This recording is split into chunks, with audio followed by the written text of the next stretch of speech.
Muli po, Barangay 105, palakpakan po natin ang amang Luzon ng Maynila, Yorme Isko Moreno, Tomagoso. Vice Mayor G. Atienza.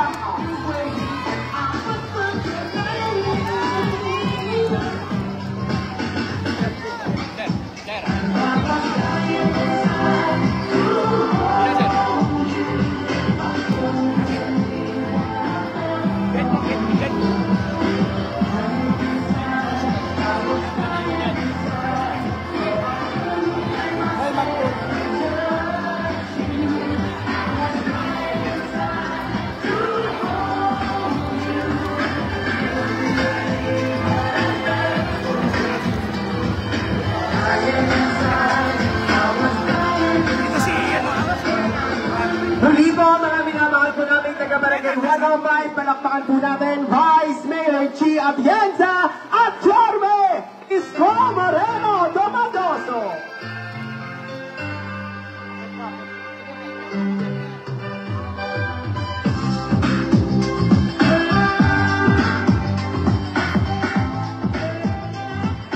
Muli nga po, mga taga-Barangay 105, parinig naman po ng isang malakas na palakpakan dyan. Yes, patuloy lamang talaga ang Luzon ng Maynila ay may gobyerno na talaga. At yan po isa pangungulong natin ng ating napakasipag na ama ng Luzon ng Maynila, Yorme Isko Moreno Tomagoso. At sa mga pagkakataon po ito upang magbigay ng kanyang pong mensahe, tawagin po natin ang ating pong napakasipag na ikalawang punong lungsod. Palakpakan po natin Vice Mayor G. Atienza. Magandang hapon. Alam ko hindi magandang hapon. Pero kahit papano, nakakatuwa dahil pagpunta po namin dito, nakita ko, kaya niyo pa rin umituloy. Alam nyo, pujat yan, na dito sa Maynila ang mga Manilenyo matatapang. Na kahit na anong unos ang bigay sa inyo, alam ko, kakayanin ninyo. Alam ko, pag sa gabi, marami sa inyo umiiyak dahil nawala lahat ng pinagtrabahuhan nyo. Pero alam nyo, isang sekretong sasabihin ko sa inyo, kapag nawawalan kayo ng pag-asa, magdasal kayo at magpasalamat pa rin dahil buhay kayo. Dahil tinitingnan ko kayo, alam ko, pag nagpasalamat kayo sa Panginoon, kayang-kaya niyang ibalik ng siksik liglig ang lahat ng nawala sa inyo ng isang iglap. Kumapit lang kayo. At alam ko, kasama ng gobyerno dito sa Maynila, makakatayo rin kayo muli. Kaya kapit lang kayo at tandaan nyo, buhay na buhay ang gobyerno sa Maynila at nandito lang kami palagi para sa inyo. Mahal na mahal ko kayo. Huwag kayong bibitaw sa pag-asa. Yes, muli po mga kasama, palakpakan po natin ang ating Vice Mayor Luzon ng Maynila, Vice Mayor G. Atienza. At sa mga pagkakataon po ito, mga minamahal po namin taga-Barangay 105, palakpakan po natin ang ama ng lungsod ng Maynila, Yorme Isko Moreno Tomagoso. Magandang araw sa inyong lahat. Pasensya na kayo, pausa-pausa ang boses ko. Masyado nyo naman ako na-miss, sinunog nyo ulit yung bahay nyo. Gusto nyo ako natin makita. Pwede nyo naman ako makita nang hindi nyo nasusunog yung bahay. So hindi, una, siyempre, nalulungkot kami. Ang hirap, Ang hirap talaga ng susunugan. Sa totoo lang kagabi pa ako hindi mapakali dahil sa laki ng bilang ng pamilyang nasunugan. Kaya lamang, may mga ilang individual kahit hindi nasunugan, gustong masunugan.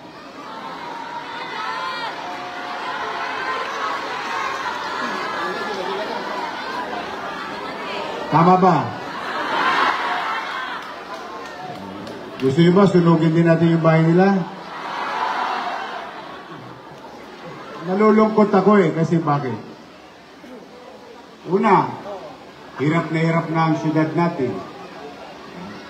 Ako naman, talagang pinipilit kong sinupin yung pananalapi ng pamahalang lungsod.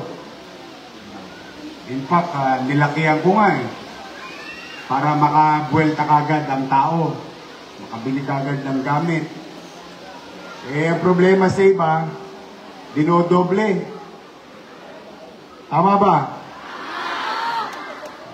Kita nyo, kayo mismo nakakaalam. Ako, payo ko lang simple. Ako sino ba, may waray ba dito? May waray?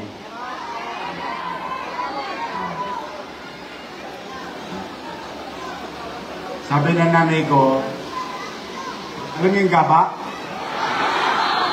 Alam yung gaba? Pag nagsamantala ka, may gaba yan. Tama ba? Ako, katwiran ko, hindi ko na may pagdadamot yan. Bagamat tayo gipit, ginagawa ko ng paraan para tayo makatawid. O, nakita nyo, DSWD. O, meron tayong chicha. Kagabi, wala pang tulog yung inyong direktor na si J. De La Puente at saka yung mga social worker natin. Diba, kagabi nyo pa sila kasama. Kaninang umaga, kaninang tanghali, luto rito, luto ron. Makachicha lang tayo, makakatawid lang. Tama mali?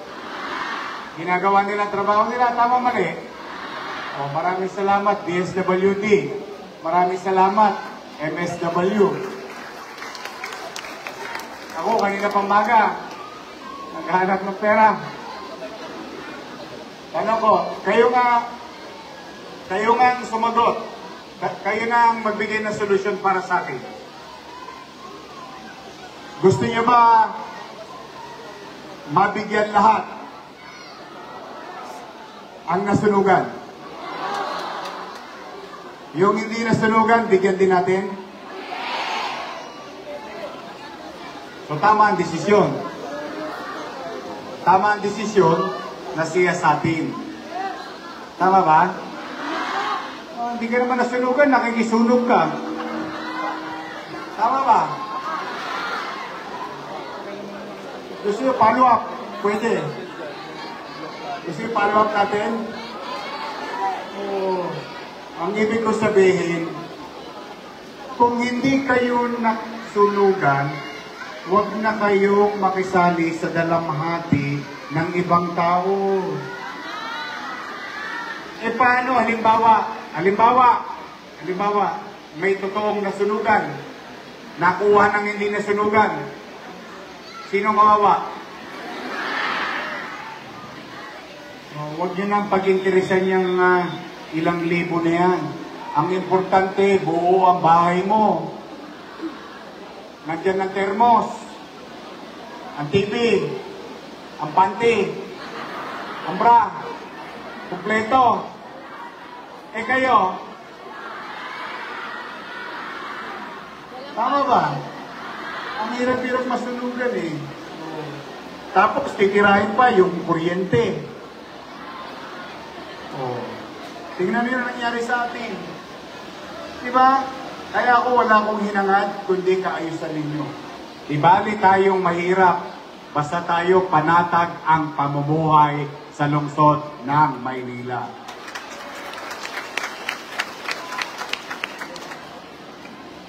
Kaya, sino man ang nakisapakat na abusuhin yung kalugmukan ng tao, may gaba yun. Wala na gaba sa kanila. Magkakakuribong ang buti kayo. Waray batas. Totoo na, kasi Naubos ba yung inipon ninyo? Eh ako, gusto ko lang. Oh, kanina madaling araw. Umaga, gumawa ang paraan ng gobyerno. Hapon, mai-deliver ka agad yung tulong sa tao. Halos hindi pa nagpapahinga lahat ng mga ahensya ng gobyerno. Para mairaos lang, maitawid lang, maibsan yung nararamdamang sakit at hirap ng tao. Salamat sa Diyos, walang nadisgrasya. Buti na lang. Pero, huwag kayong mawala ng pag-asa. May awa ang Diyos. Makakaraos din tayo.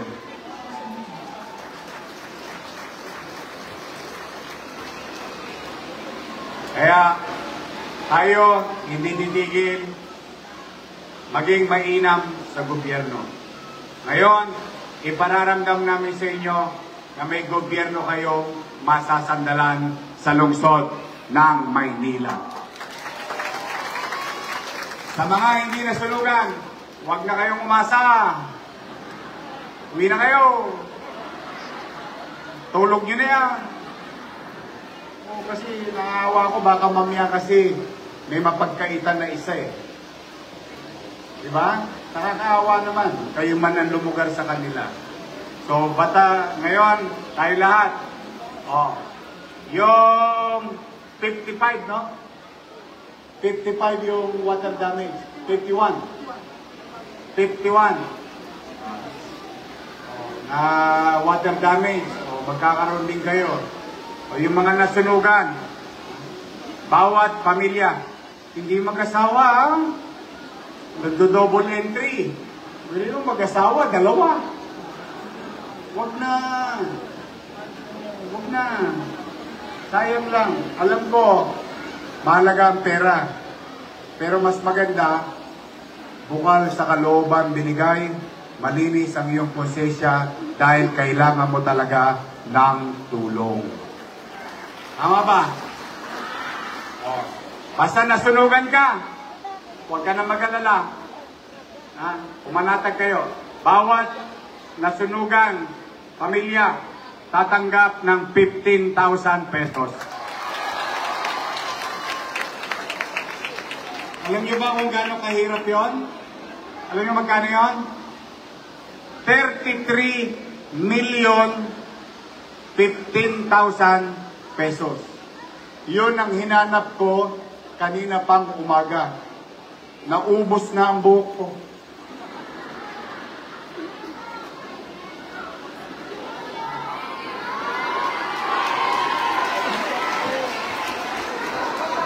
Pwede pa ba? May asim pa? I love you. Mahal na mahal ko kayo.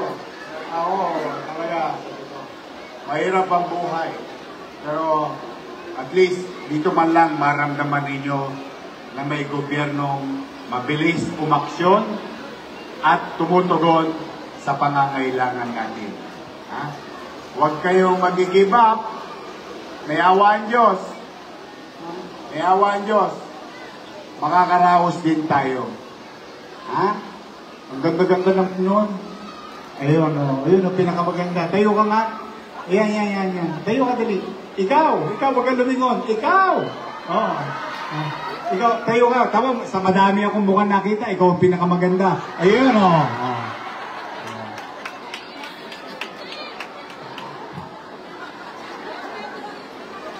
I love you.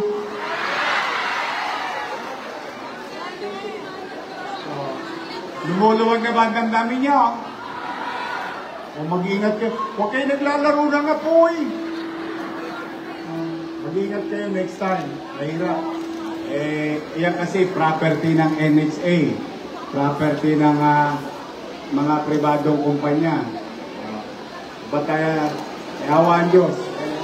Sana maka-recover kayo agad. Basta ngayon, makakabili na kayo ng soen.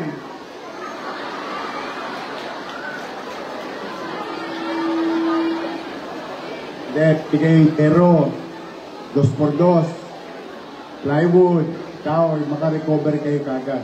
Huwag yun ang gastusin kung saan. Ipantayo nyo kagad. Yung 2x2, ipalo mo sa ulo ng kapay mong hindi naman nasunugan, nakikisunog pa. Ha? Mima? Para sa inyo to. Ito hindi galing sa akin. Alik sa pera nyo. Sininop ko lang. Okay? Nandito ang ating congressman. Si Congressman Ernix, si Vice Mayor. Yung mga kusyal, nakabati na ba kayo? Nakabati na kayo. Kaya, muli, mag-ingat ka. Tulungan mo kami. Ang mga nag-cut off ng DSW. Bakit ka na-cut off? Wala namang cut off. Ano, klase? Ha? Sinisiyasat kayo. Gusto nyo ba bigyan natin hindi nasulugan? Kung kayo ay nasunugan, wala kayo dapat ipag-alala. Tama, mali? Ayun. Basta lahat ka nasunugan, mabibigyan.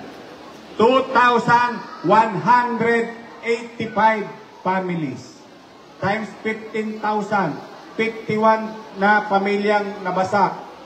Total,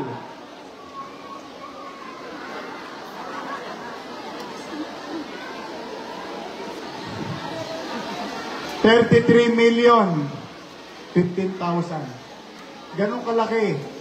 Hindi biro. Marami ng paracetamol yun. Amoxicillin, metformin, losartan, Ensure. Natanggap niyo na ba yung gatas? Mga taas ka kamay ng mga lolo't lola ko. Ayan, mga spoiled sa akin yan. Mga senior citizen. I love you. Nakuha niyo na yung gatas? Sige, mag-iingat kayo. Katulad ng dati, alam niyo may sistema.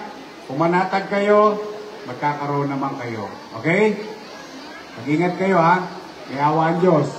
Ibili ng gamit para makatayo agad. Tama? Baka i-online nyo ha. Huwag na ha. Basta trabaho tayo ng maayos kahit na ganito tayo kahirap ngayon. Ipipilitin ko kayong itawid. So muli, don't give up. May awa ang Diyos. Makakaraos tayo. Pwede ba akong makisuyo? Palakpakan nyo naman ang ating MSW. Palakpakan ninyo ang inyong barangay. Doon man lang, mapasalamatan natin sila. Pagod na rin yung mga yan. So muli, maraming salamat. Mag-iingat kayo. I love you. Pagpalain nawa kayo ng pong may kapal. Manila! God first. Thank you. Yes, muli po palakpakan po natin Barangay 105, ang ama ng Luzon ng Maynila, Yorme Isko Moreno Domagoso. Ngayon din po ang taus-pusong pasasalamat sa ating minamahal na Vice Alcalde, Vice Mayor Chi Atienza. At kasama uli natin ang ating madasipag na makonsehal ng unang distrito ng Luzon ng Maynila. Ngayon din po ang ating pong bagong kongreso, bagong tundo, palakpakan po natin Congressman Ernix Joneso.